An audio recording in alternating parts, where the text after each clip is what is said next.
Agora você vai levar suas análises para outro nível, porque eu vou te ensinar a fazer isso aqui, ó. Passa o mouse e aparecem análises complementares. Muito legal, né? Essas são as dicas de ferramenta. Eu sou o Thiago Aberdante, peço para se inscrever, curtir, compartilhar, comentar e mandar esse vídeo para quem você acha que vai ser interessante. Olha que legal. Vou pegar aqui essa aba duplicada, né, que a gente usou no outro vídeo. E eu vou fazer o seguinte, ó, pensa que você tem a seguinte situação.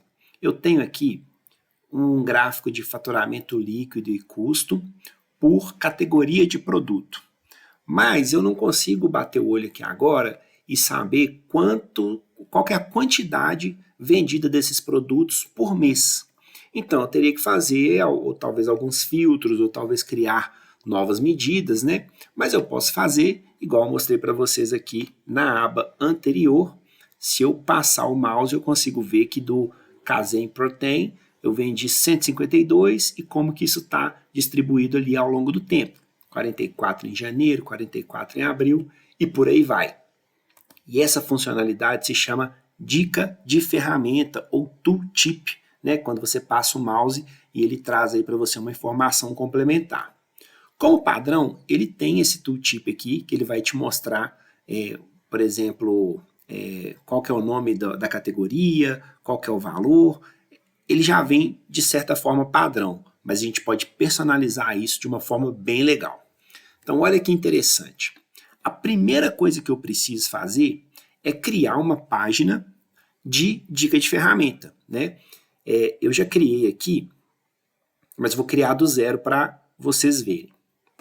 Eu tenho aqui, né, quando eu crio uma página nova, ela vem com uma página padrão. Eu preciso vir aqui, ó, formatar sua página do relatório, informação, na verdade, configurações de tela, e no tipo aqui, ó, que está 16:9, eu vou colocar dica de ferramenta. Então ele já vai reduzir essa tela aqui, porque a dica de ferramenta não é interessante que ela seja muito grande, né? Senão vai tampar a sua tela toda. Então ele traz aqui para um tamanho relativamente reduzido, né?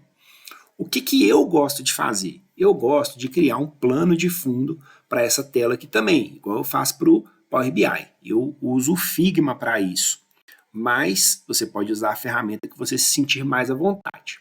Então, ó, quando eu vou criar isso no Figma, por exemplo, eu posso vir aqui, criar um frame novo, né? E eu venho aqui no slide 4x3, que ele vai me dar aí 1024 por 768. Então, eu posso criar um novo, e aí eu faço aqui as personalizações que eu quiser, né? No meu caso, que eu já fiz, criei aqui uma cor de fundo, criei uma área aqui para eu criar nossas análises, dei um título e tudo mais. Então é só eu exportar esse visual aqui em SVG, igual eu exporto o plano de fundo do Power BI. E eu venho aqui no meu arquivo, vou vir aqui em formatar a página do relatório, tela de fundo, procurar, vou selecionar aqui o plano de fundo que eu acabei de criar, vou ajustar a imagem para ajuste e transparência como 0, né? Então eu tenho aqui já a minha página para eu poder trabalhar. Como eu disse, eu quero trazer para cá uma análise sobre quantidade do subproduto, né? Da subcategoria, na verdade. Então o que eu fiz? Ó? Eu criei aqui uma medida, quantidade, que é a contagem, né, do nome da categoria, tá? Então criei essa medida aqui previamente, mas só clicar com o botão direito, nova medida, e aí eu crio uma medida nova. Essa parte, pessoal, estou passando um pouco mais rápido, porque são assuntos dos quais eu já tratei aqui, né, tanto no Figma quanto medidas, DAX, né? Então, se vocês quiserem, tem vídeo sobre isso, mas se vocês quiserem mais detalhe também, deixa aqui que a gente pode ir conversando sobre isso, tá bom? Vou colocar só medida, vou chamar de dica de ferramenta. Igual count, category name, fecha o parênteses. Beleza. Então agora eu vou fazer o seguinte, eu vou criar os meus visuais aqui na minha página de dica de ferramenta. Eu vou trazer aqui um cartão e vou trazer a quantidade. Então, são 1.640.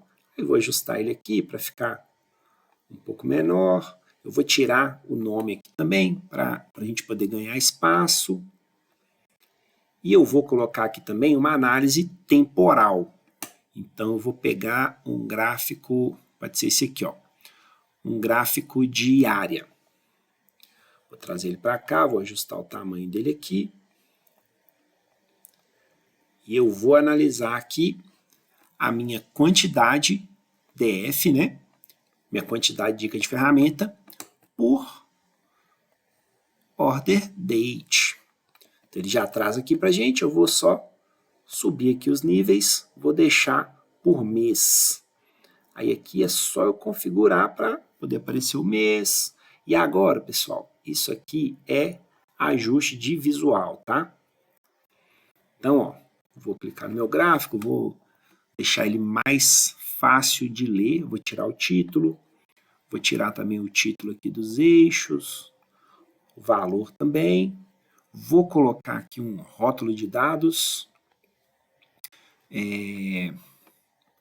vou deixar aqui como efeito transparente, aqui também transparente, beleza.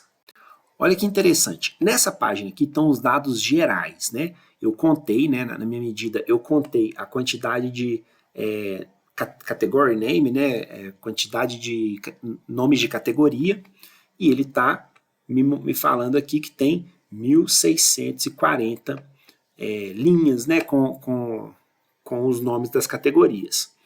Isso aqui é uma tabela de venda, então está falando que vendeu 541 em janeiro, 410 em abril e por aí vai.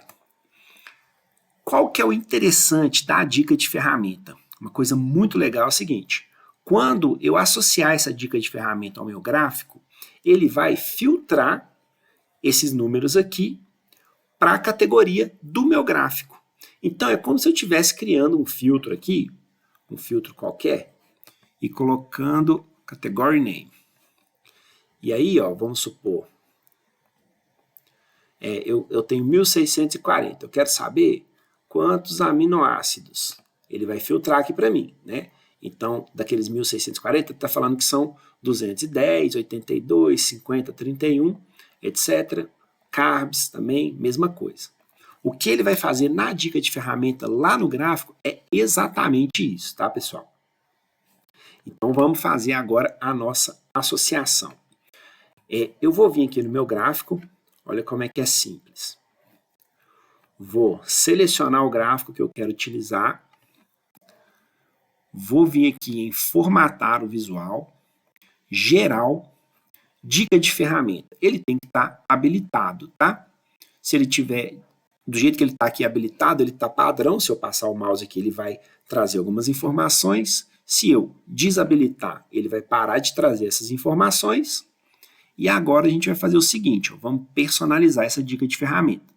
Eu tenho que deixar marcado, vou abrir aqui e vou falar qual que é o tipo, se vai ser padrão, que é o que a gente estava vendo antes, ou se eu vou trazer uma página do relatório, que é essa página que a gente criou, essa página 2, né? Então, é página do relatório, e eu vou indicar aqui qual que é a página, tá? Então, lembra o seguinte, aqui na página 2, ele está mostrando o número geral.